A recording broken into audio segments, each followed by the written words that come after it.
Hi everyone, this is Gregg Goodmanson with Sitkins, and I'm really excited today to be here with Pam Stewart. Pam is with Vast Insurance. She's been with them for about 17 years, has been in production for 12 of those 17 years, and most recently is a benefits producer for about the last 5 to 6 years.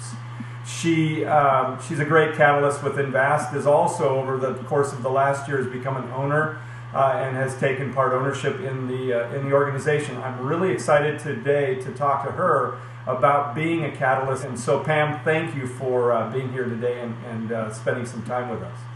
Well, thank you very much for asking. I'm honored. Well, it's good to have you here. Let's jump right into it.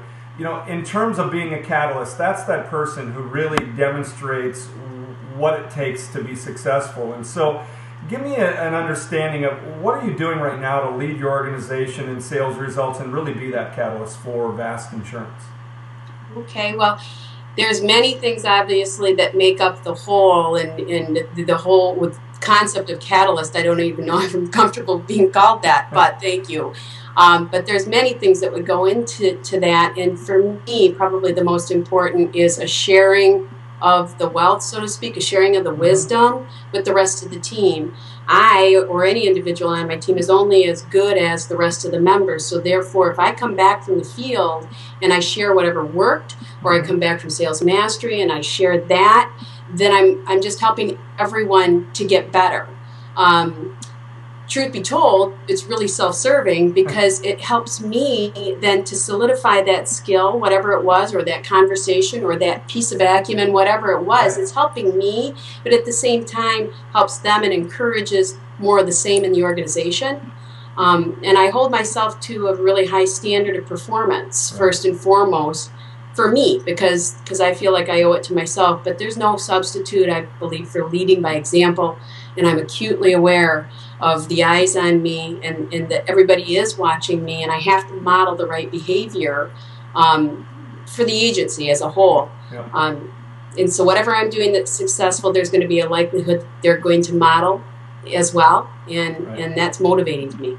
But I believe that one of the traits of being a valuable leader really is not looking for excuses externally, but rather figuring out what it is I need to change from within. Yep. And modeling that as well. Most importantly, sharing that with the team. Yeah. I do think that that's important because we're not infallible, and sharing how we overcome things is going to help them with their challenges too, and you don't give up, and you certainly don't blame external sources, and I believe that has meaning. So that's worth losing a little bit of sleep over. We're talking to producers out there, and some of them have that desire to be that catalyst. What characteristics do they have to take on in order to be a catalyst within their organization?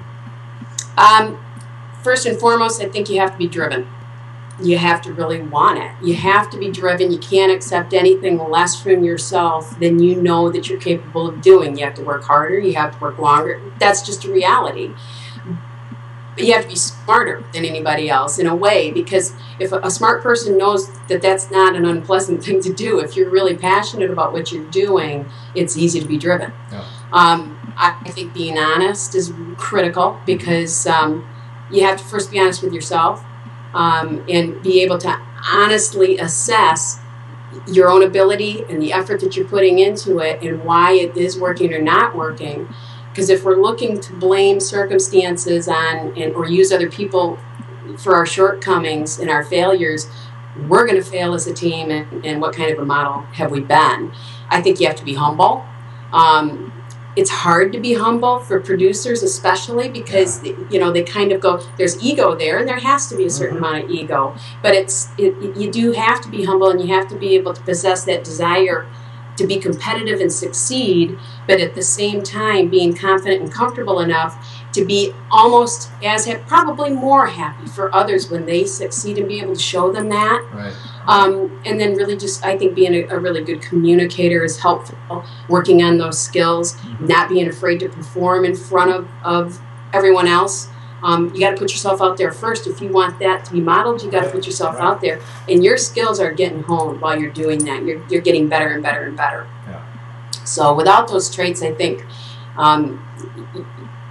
you're not going to actually be a leader. Just calling yourself a leader or a catalyst isn't going to, you turn around and you look behind you and there's nobody there, guess what? So I think that those things are really important. Great. Well, those are some excellent nuggets, and I think anyone who's spent some time listening to this has just pulled some great things out just in those last 30 seconds in terms of what you said. So Pam, thank you so much for being with us today and for sharing a little bit about what you're doing to be a catalyst. Take care. Well, thank you. Thank you very much.